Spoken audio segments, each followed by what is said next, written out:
So Zach's working on a project today that using some pieces I've had for a few years. This is the body of a Les Paul Special that I got off of eBay with a broken neck.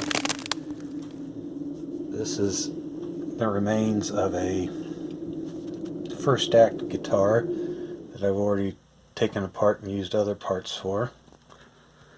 So Zach is working on the neck from the first act guitar. One of the problems with these Les Paul guitars is they're available for not very much money, but the necks cost so much to replace that it's kind of not worth it. But we discovered that the first act neck looks like with some minor modifications will fit perfectly on the Les Paul.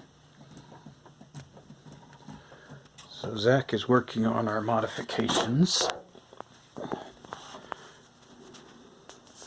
Tell me about what you're doing here, Zach. So this is sort of just marking off where we need to cut on the bandsaw before we put it together. So I'm just making a line for that, because it's not the exact shape, it's sort of rounded, instead of flat like it is on the body here. So it's round on that end. Yeah. And on this end it's flat. But otherwise the holes and everything line up perfectly. And we also discovered that the scale length of these two guitars is the same. I had never done this job before because I thought that the scale length was different, and that would mean that the bridge here would have to be moved. And since this is a nice Les Paul body, I was in kind of a, didn't want to ruin it by moving the bridge, and then we don't have much space here to move anyway. But it turns out that I was wrong about that, and the scale length of the two is exactly the same. And since these are both the bolt-on neck that's typically used on solid body electric guitars, turns out the bolt holes are even in exactly the right spot. We've already measured that. And then ultimately, after we cut this little part off, we'll have to cut into the fretboard a little bit, because it does fit correctly and is good, but once we remove this little section it'll be further forward, so that'll be too far into the pickup, so that's not what we want. So we're going to lose one fret at the end, but no big deal. Yeah, basically.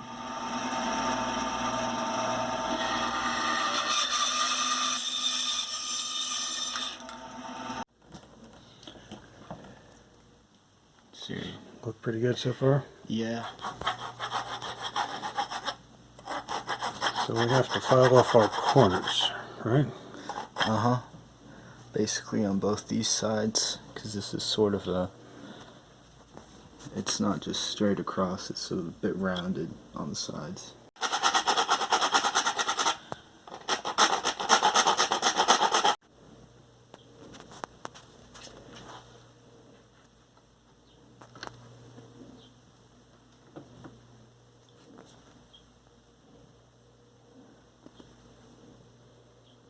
So what do you think? Just a hair more? Yeah, I need to go across the top a little more, and as you can see, it's kind of a little tarnished from the bandsaw.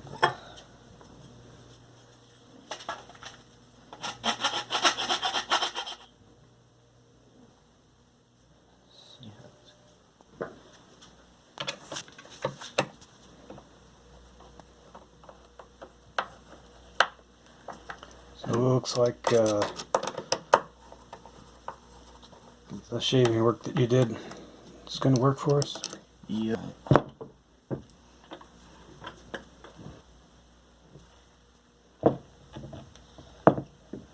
it looks like it's fitting well. Yep, seems like it's, so far it's doing pretty good. Your wrist getting sore yet? A little bit. I could get out the drill, Let's but see. Now for testing purposes, we can just kind of look. no, let's see this directly from the side. Looks tight as a drum so far, doesn't it? Yep, it's looking pretty good. I'm not sure whether the bridge height will be fine or whether we do need to. Although, cut that as down you later. can see, these Oh, that's getting a little bit off kilter. Yeah, I Is that think why that one's hard to do? it might need to be might need to put Squeezed it in together in the vise. or else it's just gonna have. Okay.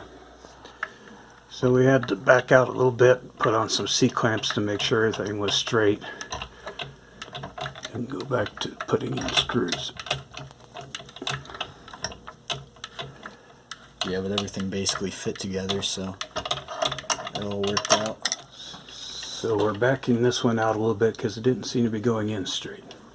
Yeah, a bit of an angle.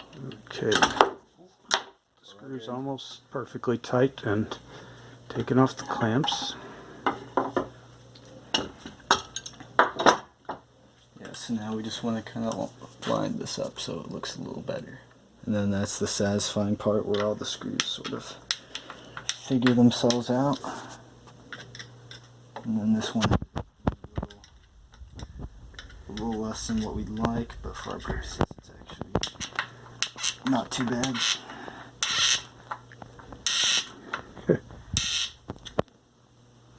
Alright, and the final screw twist, and we should be good.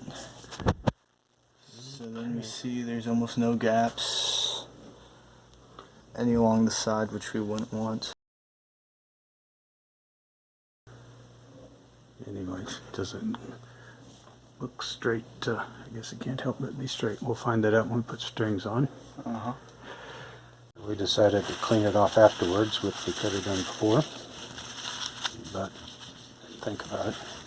Sits on that. So we're doing, yeah, it sits in a little slot on the bridge, Right. and we've decided to skip our low E string for now because it's got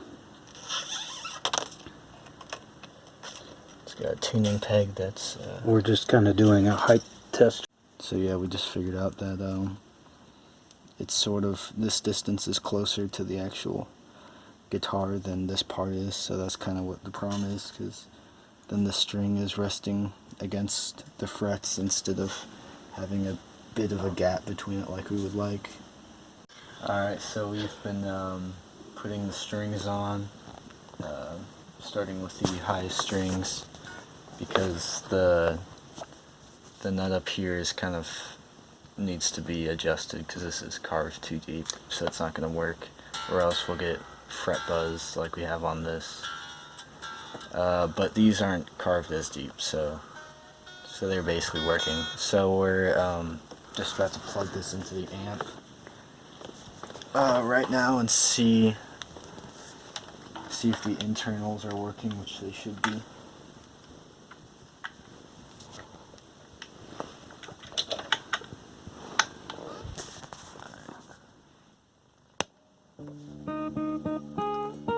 So Wow. looks successful. You have a guitar.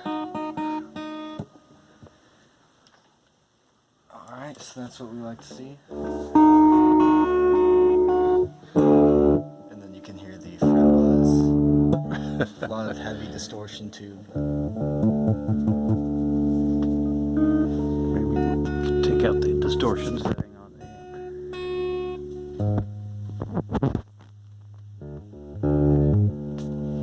This is our El Cheapo crate amp that we bought at a garage sale for $10, but it's been quite a bargain for that price. So yeah, that's good sign to see. It's a success. Thumbs up.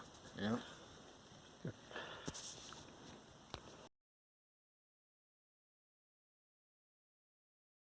Good. So we're doing this baking soda and super glue trick to fill In the frets so we can sort of retest them. Alright.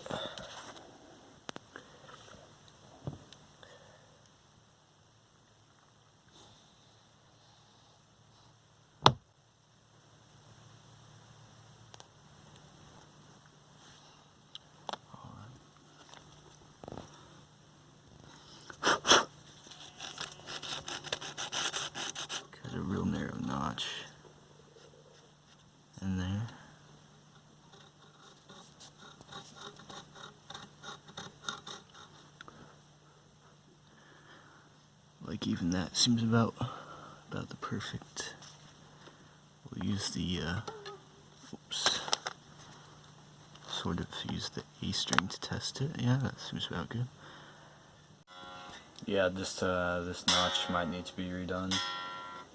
Is it too deep? Yeah.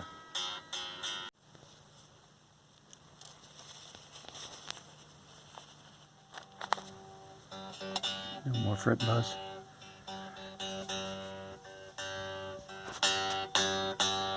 Yeah, this seems pretty good. Alright, so this one doesn't quite work.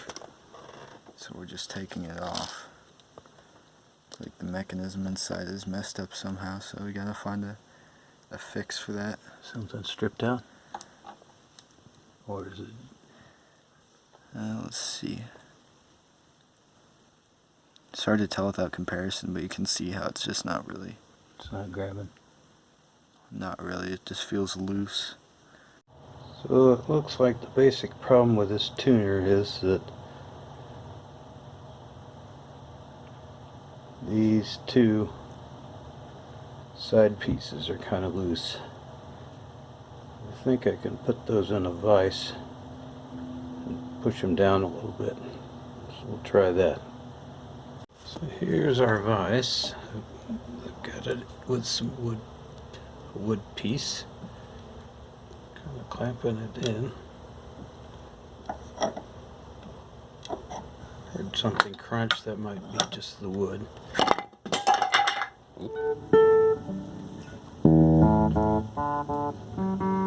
Yeah, so that's the Trying it out. that's the finished project. Finished Just project. gonna Now we need to hear it in action. Alright. I only know a little bit, so we'll see. What's that one called? It sounds familiar. Sweet Child of Mine. Oh, yeah. Gotta play it since it's a Les Paul.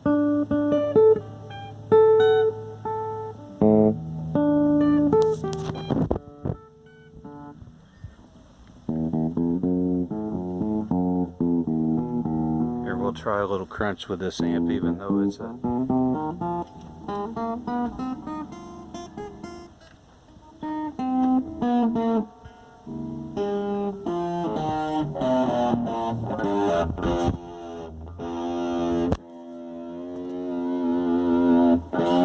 Got a nice bend to it. You don't have any fret buzz or anything? No. I haven't noticed any strings running. Now let's check our intonation here. So do it open. And then...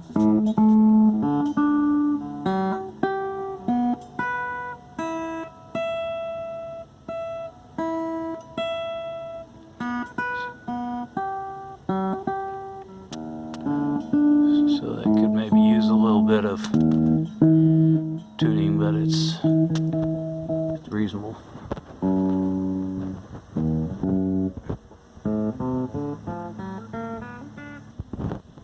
Alright, you want to give it a thumbs up?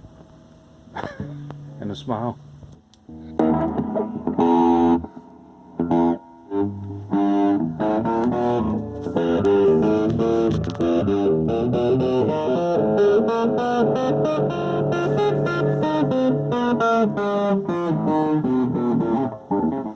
Now, for the people at home, we have to be clear that this is a solid state cheap amp that doesn't have what's known as good sounding distortion, but Actually sounds pretty decent for distortion. yeah. Like on that one there, it doesn't sound very good.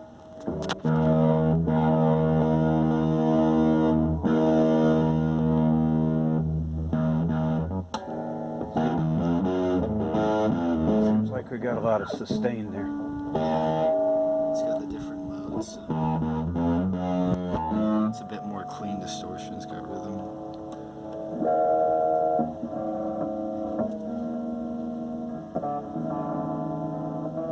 And then do you want to turn distortion off? Do you recognize recognize this one?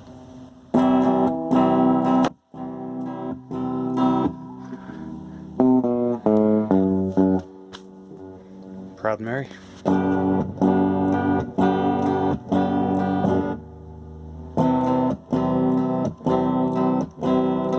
Left a good job in the city, working for the man every night and day. Do you not recognize it? Which one is it? It's a classic song. That. Which one? Have you seen the rain? Oh, well, I was close. They're both John Fogerty songs. Yeah. Hope you enjoyed it. Please give it a like and subscribe.